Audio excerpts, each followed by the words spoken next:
Olá, meu nome é Vitória Rodrigues E eu sou a Maria Luísa. e nós somos alunos do segundo ADM e estamos elaborando o projeto Estudo em Foco, que vai te ajudar com a preparação esse último mês antes do Enem. Hoje, esse é o primeiro episódio, estamos aqui com o professor Gabriel. Olá, boa tarde. Boa tarde, se o senhor quiser falar um pouquinho sobre você, que matéria que você dá aula. Eu sou professor aqui da ITEC já há 12 anos, ingressei já em 2012. Sou formado em Economia, Matemática e Pedagogia. Hoje eu leciono algumas disciplinas do eixo de gestão, de área de administração, matemática financeira, matemática, filosofia e sociologia. Hoje o tema desse primeiro podcast é introdutório, orientações para o Enem e como se preparar antes e pós o exame. Vou começar com as perguntas. A primeira: como funciona o formato da prova do Enem? Quais são as principais diferenças entre o primeiro e o segundo dia? Então, a gente, quando chega nesse momento do terceiro ano do ensino médio, é um momento bem importante. E o que precisa levar em consideração é que o Enem mudou, e ele mudou bastante. Então, hoje, ele vai ser a sua principal porta de entrada em qualquer universidade pública. Então, é uma prova extremamente importante que vai fazer o que o nome já diz, Exame Nacional do Ensino Médio. A prova ela é dividida hoje em duas provas de 90 questões cada uma. No primeiro dia, você vai fazer linguagens e códigos, que são área de humanas, e no segundo dia vai fazer matemática, tecnologias, ciências da natureza e suas tecnologias, que aí já é mais na área de exatas, vai concentrar lá química, física, biologia. E também não podemos esquecer que no primeiro dia também tem redação. Então, aí são 2 domingos bem puxados. Quais são os conteúdos mais recorrentes que costumam cair no Enem? Existe alguma área que merece mais atenção? Na verdade, hoje a prova toda construída para conseguir avaliar as habilidades que o aluno tem. Então, hoje, por exemplo, a prova do Enem ela tem uma metodologia de correção que vai excluir totalmente o chute. Então, a gente vai trabalhar habilidades. Então, vão ter questões de nível fácil, médio e mais avançado, diferentes habilidades. Então, um aluno, por exemplo, que por chute acerte uma questão difícil e erre uma questão fácil, acaba anulando. Então, vamos dizer o que é mais importante, as duas principais áreas. O que o aluno tem que focar? Naquilo que ele é melhor. Então, a gente já sabe que a redação, por exemplo, é um grande diferencial de pontuação. Quem tem dificuldade de redação precisa focar, mas dentro das provas, a gente precisa trabalhar em cima da habilidade e da área que você quer. Então, por exemplo, o pessoal que vai das áreas de engenharia, os concorrentes e quem está disputando essas vagas geralmente já são bons na áreas de exatas. Logicamente, você também precisa ser bom.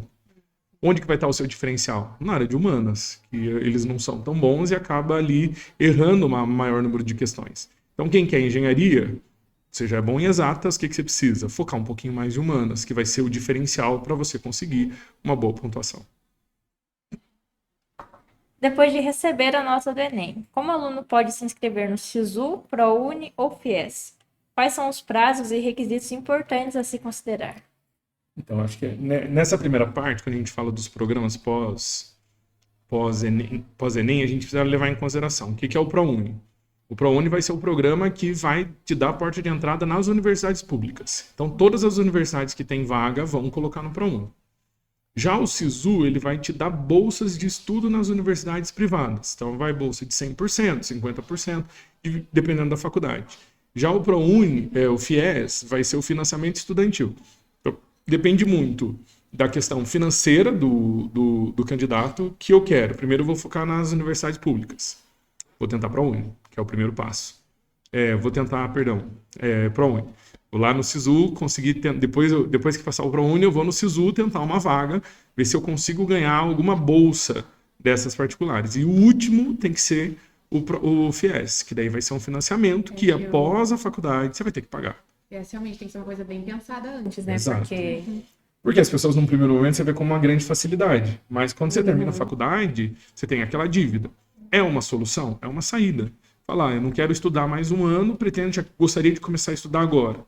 Então, uma possibilidade. Mas isso que eu falo, a gente precisa se programar. O primeiro passo tem que ser a gente vai lá direto para a gente conseguir ver as vagas das universidades públicas, que é o ProUni. E depois a gente vem lá para o SISU e tudo mais.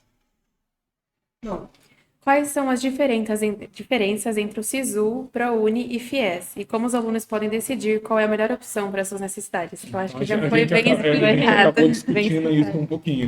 Mas vamos só para reforçar. Primeiro ponto. Primeiro passo tem que ser o SISU, que é onde todas as vagas das universidades públicas vão colocar. Segundo passo, ProUni, que eu vou tentar bolsas de estudos nas universidades privadas. E o terceiro e último, FIES, que aí eu vou ter que pagar no final depois que eu terminar minha faculdade.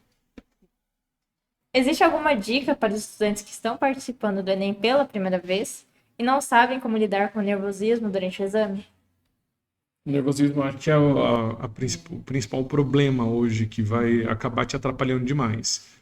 Eu costumo dizer que a melhor forma que a gente tem hoje é você simular. Então, é fazer bastante simulado, fazer técnicas de respiração, tentar se acalmar o máximo possível. Lógico que você está num momento crucial ali da sua vida que vai determinar qual vai ser o seu futuro. Se você vai precisar estudar mais um ano, se você vai conseguir ingressar na faculdade. Mas eu acho que a melhor forma de você se sentir preparado é você ir lá fazendo esses simulados antes, se sentindo mais preparado, vai te dar mais confiança no dia da prova. Quais estratégias você recomenda para uma boa administração do tempo durante a prova do Enem, considerando a quantidade de questões e o tempo disponível? Então, como a prova é longa, você vai precisar de administração ali naquele seu tempo, que a gente vai falar. É bastante tempo, você vai ter 5 horas e meia no primeiro dia, vai ter, mas a quantidade de questões ela é muito grande. As questões do Enem hoje, elas são muito extensas. Então, nós temos o que a gente chama de texto distrator, então você tem texto pré-questão, então é uma prova longa e cansativa. A principal dica que eu poderia dar é focar primeiro na redação, porque nós vamos ter certeza que a redação hoje está sendo extremamente importante e valiosa. Então, faz a redação no primeiro momento, que você ainda ali está tranquilo, com a cabeça fria, resolve a redação e vem para as provas. Como administrar a questão das 90 questões? Faz primeiro as mais fáceis. Pula as que são mais complexas. Porque se a gente for dividir o tempo, você vai ter em média ali 3 minutos por questões para você resolver ela. Então, mais do que isso, você está gastando tempo à toa. Então, a gente tem que focar naquelas que mais sabem, pula e depois a gente vem fazendo. As que são extremamente difíceis, tenho certeza que eu não vou conseguir, deixa lá para o final. Lembrando que não existe sorte no Enem. Você tem que ter muita sorte. A sorte vai ser o quê? Quando você errar uma questão, e você errar uma questão que é nível fácil, você acertar a média difícil, já eliminou sua pontuação. A gente vai falar que a sorte está totalmente excluída desse processo. Nós temos que contar com técnicas mesmo. Na sua opinião, quais são os maiores desafios que os alunos enfrentam após o Enem, ao tentar ingressar em uma universidade pública ou privada?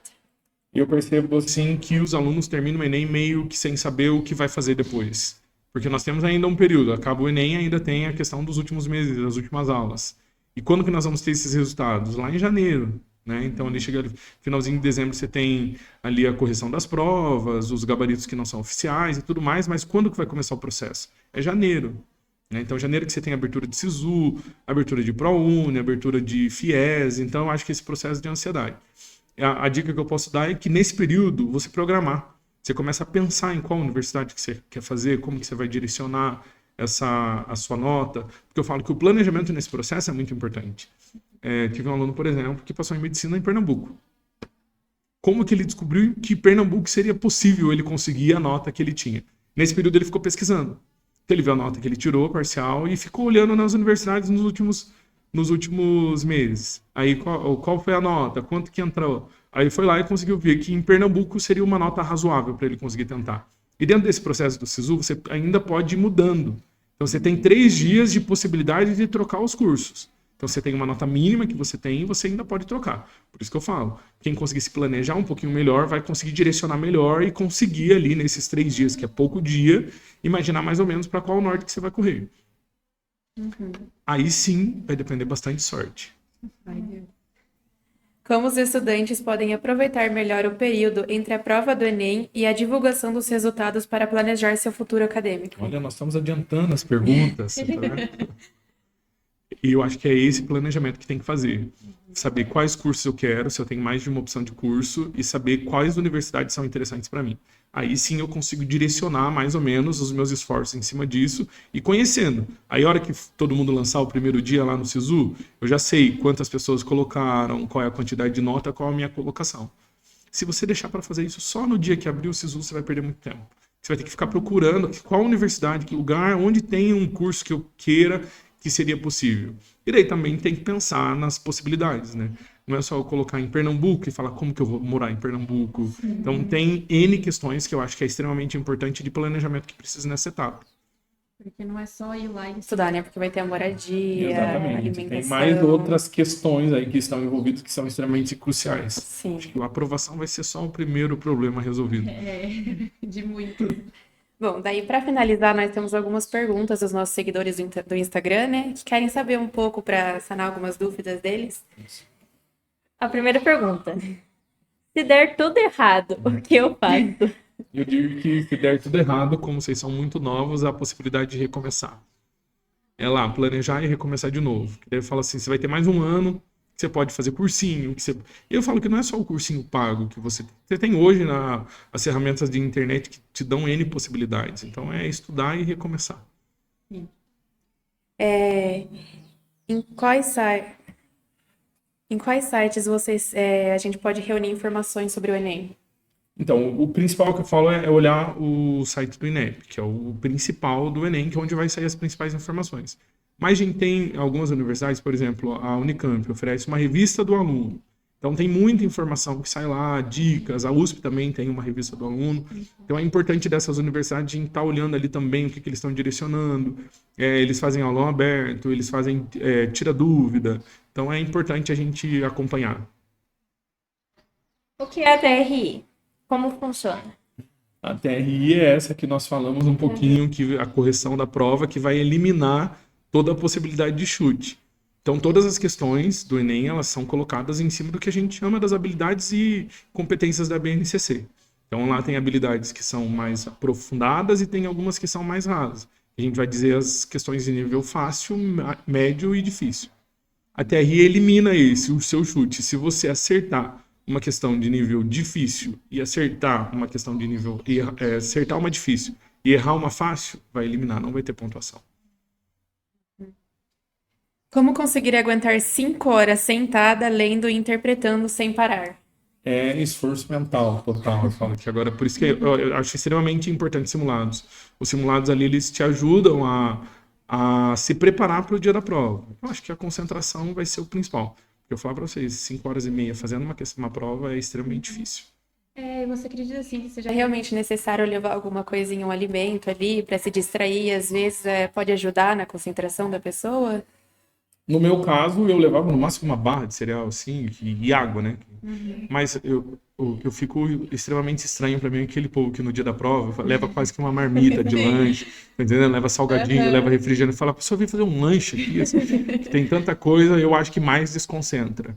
Você vai falar, se você vai almoçar, vai alimentar, eu acho que ali a concentração é extremamente importante. Então, um docinho ajuda, você levar uma bala, alguma coisa, a água, mas eu acho que a concentração ali vai ser extremamente importante. Qual vestibular vale mais a pena? O Enem ou o vestibular próprio das universidades? Então, hoje, a maioria das universidades vão ter duas formas de ingresso. Você vai poder entrar pelas vagas que eles direcionam do Enem, e eles também, além dessas vagas, eles têm algumas universidades hoje têm também o vestibular próprio. Então, acho extremamente importante. Se você tem uma faculdade que opta pela entrada pelo vestibular próprio e pelo Enem, os dois são importantes. Você tem duas chances de entrar. Você pode tentar pelo Enem e pode entrar pelo próprio vestibular. Então, ali as duas são bem válidas. É uma indicação para uma federal de agronomia. Eita, nós temos uma agronomia aqui do lado, uma faculdade extremamente boa e pertinho de Itapeva. A gente tem ali o curso na UFSCar, que é em Buri. É uma Universidade Federal de São Carlos, uma federal extremamente conceituada, muito bem colocada no ranking das universidades federais do Brasil, pertinho da gente. Então, para quem mora pertinho aqui, é uma boa opção, né? Para não ficar longe, muito longe da Ótimo, né? Você não família. tem, o custo de moradia ali não é Campina do Monte Alegre. É Campina do Monte Alegre? É, né? Lagoa do Sino. Que não acaba sendo Buri, né? Do lado de Buri. Não é tão caro o custo de vida. E é, querendo ou não, uma universidade federal. Né? E aqui na região não é muito conhecida. Não tem, e aí a gente tem. Ela é bem famosa hoje, bastante gente vem lá da região lá de São Carlos, porque conhece, que é uma. Onde a gente tem o UFSCar Sorocaba também, e também a gente tem a FATEC, né? Que é a Faculdade Tecnológica, que aqui é pertinho também, que é Capão Bonito. Qual a melhor escolha para utilizar sua nota do Enem, tirando menos de 600 pontos? Nossa. Menos de 600 pontos. Vamos fazer um chute analisando os últimos Enem. Menos de 600. Vamos tentar brigar num ProUni. Uma bolsa. Menos de 600, a gente vai ter que brigar numa bolsa aí de uma universidade particular. Se não der FIES, hein? Mas pensar Então, bem, o que fazer? Ou recomeça. Menos de 500 tem que focar na filha. Daí não tem como. E foram essas nossas perguntas. Muito obrigada pela sua participação. Eu que agradeço, espero que eu tenha colaborado. Meu primeiro podcast. É o nosso também. Muito obrigada pela sua presença. Se você gostou, compartilha com a gente também. Se tem alguma sugestão para os novos episódios. E se tiverem mais dúvidas, só mandar mensagem pra gente. Valeu, boa sorte.